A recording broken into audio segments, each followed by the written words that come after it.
Hello, I wanted to show you a bonus science activity. We just had an extra book club with some of my fellow book ladies, and we showed off this experiment. It's called Fireworks in a Jar, so you might be familiar with it, but I thought I would share it because with New Year's coming up, it would be a fun one to do on Christmas Eve. And it uses things from around the house, which is even better. So you want to start with a clear jar and fill it with water 3/4 of the way full or almost to the top. And then grab another container and you're going to put some oil, vegetable oil. I've got canola oil here, any kind of oil, because we don't want it to mix with the water. And then just put a couple of drops of food coloring in. And spread them around.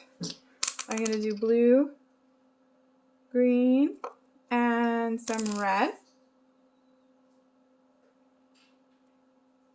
Just a couple. And then mix them up, so like really fast.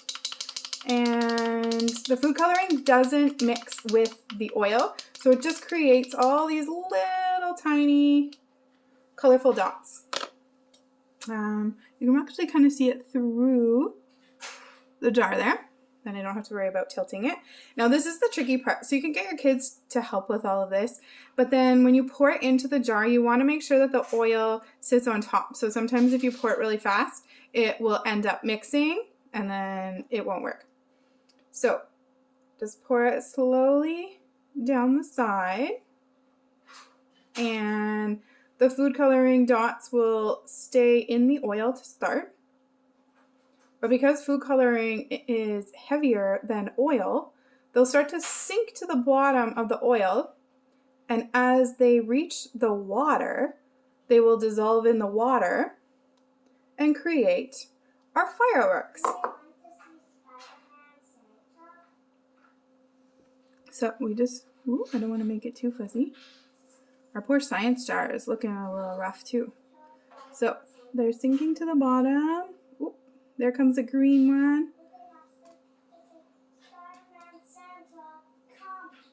And a blue and a red.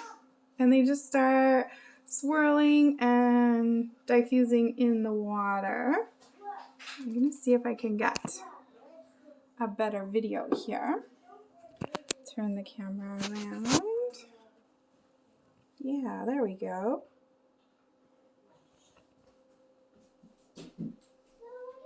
So cool. Fireworks in a jar.